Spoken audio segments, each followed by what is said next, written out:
ताजमहल शिव मंदिर है, तेजो महल है। अभी ये चर्चा चल ही रही थी कि जयपुर रॉयल फैमिली ने एक नया दावा किया है। उनके मुताबिक ताजमहल उनकी प्रॉपर्टी है और एक जमाने में यहाँ पर उनका महल हुआ करता था। दावा करने वाली दिया कुमारी रॉयल फैमिली की सदस्य और बीजेपी सांसद है। उन्होंने बिना नाम लिए याचिकाकर्ता बीजेपी नेता डॉक्टर रजनीश सिंह का शुक्रिया अदा किया। दिया कुमारी ने कहा कि यह अच्छी बात है कि किसी ने ताजमहल के दरवाजे खोलने को लेकर अपील की है। इससे सच सामने आएगा। हम भी अभी मामले की एग्जामिन कर रहे हैं।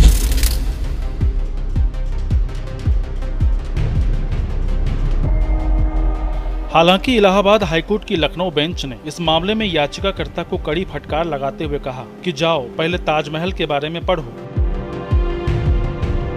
PIL यानी कि जनहित याचिका का दुरुपयोग न करो। कोर्ट ने भले ही मामले को सुनने से इनकार कर दिया है, लेकिन विवाद दिया कुमारी के बयान को लेकर खड़े हो रहे हैं। सबसे पहले उनके बयान सुनते हैं। हमारे पास भी जो दस्तावेज है उसमें ये जो प्रॉपर्टी है ये पैलेस था और शाहजहां ने इस पे कब्जा किया और उस समय तो क्या है कि सरकार उन्हीं की थी। आज भी अगर कोई गवर्नमेंट अक्वायर करती है आपसे लैंड तो उसके बदले में मुआवजा देती है, तो मैंने सुना कि उसके बदले में मुआवजा दिया। लेकिन हम उस समय ऐसा कोई लॉ नहीं था कि आप उसको अपील कर सकते थे या उसके विरोध में कुछ कर सकते थे। तो वो उन्होंने डेफिनेटली जयपुर पूर्व राज परिवार की जमीन थी और आज भी ये जो स्थिति है बहुत अच्छा है कि इन्होंने किसी ने आवाज उठाई और पिटीशन फाइल की है। वरिष्ठ पत्रकार दिलीप मंडल ने दिया कुमारी के इस बयान पर अपने ट्विटर हैंडल से सिलसिलेवार सवाल खड़े किए हैं। उन्होंने अपने पहले ट्वीट में लिखा कि 500 साल मुस्लिम, 200 साल ब्रिटिश, 55 साल कांग्रेस और 15 साल के बीजेपी राज में जयपुर राजघराना यानी अकबर के सेनापति मानसिंह और औरंगजेब के सेनापति जयसिंह के वंशज कभी सत्ता से बाहर नहीं रहे, हमेशा सत्ता को सलाम ठोका। महाराणा प्रताप और जयपुर घराने की तुलना नहीं हो सकती। वहीं अगले ट्वीट में उन्होंने सवाल खड़े करते हुए कहा, पिछले 750 साल में जयपुर राजघराने ने कौन सी लड़ाई लड़ी? ये अपनी तलवारों का करते क्या हैं? ना मुगलों के खिलाफ चली, ना अंग्रेजों के खिलाफ।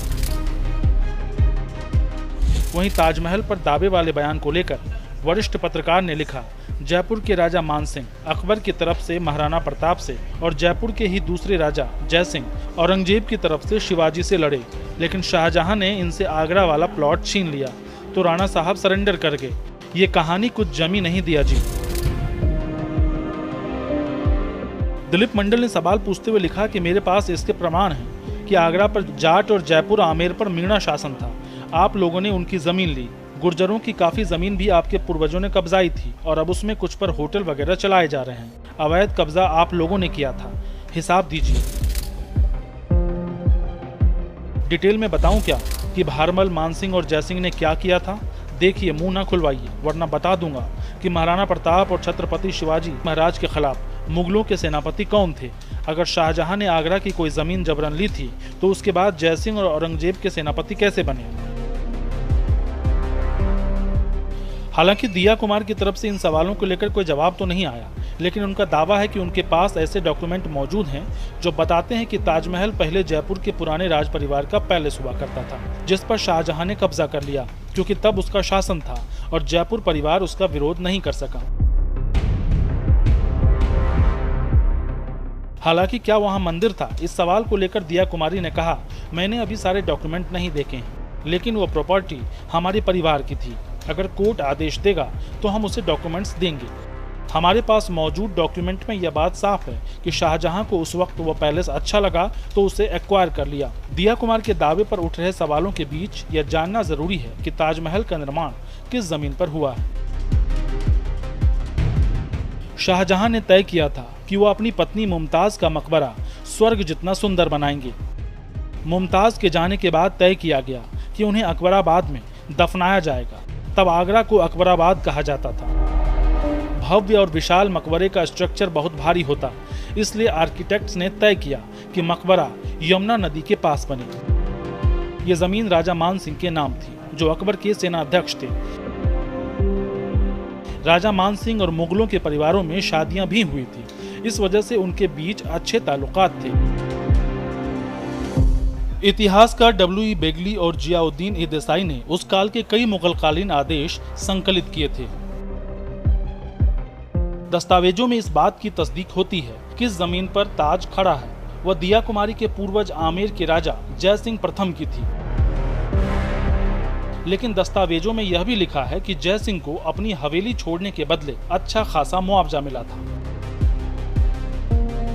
इतना ही नहीं, ताजमहल बनवाने के लिए इस्तेमाल किए गए संगमरमर भी इन्होंने ही उपलब्ध करवाए थे। एक अन्य इतिहासकार मोहम्मद आमीन काजीवनी के मुताबिक जय सिंह ने यह जमीन दान में दी। ऐसा कर वह मुगल सल्तनत के प्रति अपनी गंभीरता और निष्ठा बताना चाहते थे, लेकिन शहंशाह ने इसके बदले में राजा को एक विशाल घर दिया जो शाही संपत्ति का हिस्सा था।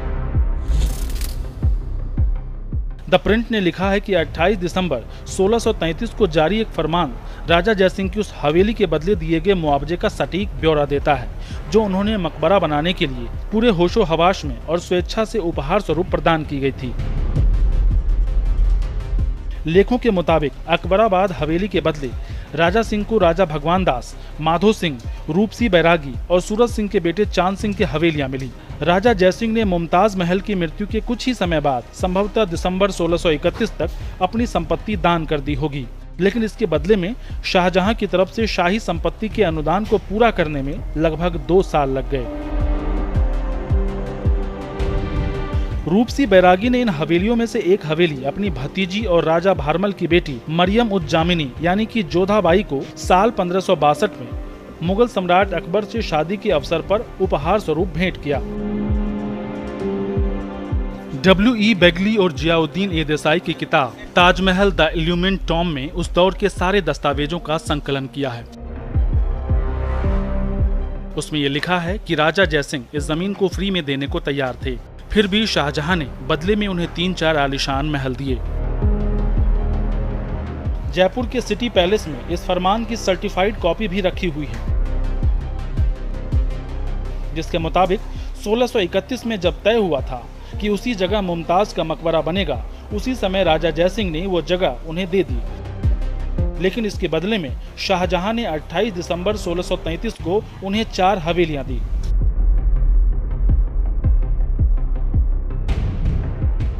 यहां 2 बातें स्पष्ट हो जाती हैं। पहली यह कि ताजमहल मंदिर तोड़कर नहीं बनाया गया था। वहीं दस्तावेज के मुताबिक दिया कुमारी के दावे तो सही हैं कि जमीन उनके पूर्वजों की थी, लेकिन यह उनसे जोर जबरदस्ती से नहीं लिया गया। इसके बदले में बिना मांगे उन्हें कई हवेलियां दी गई। इतिहासकारों ने अपने किताब में बाकायदा इस बात के सबूत दिए हैं जो तब के दौर में फरमान के तौर पर जारी किए जाते थे।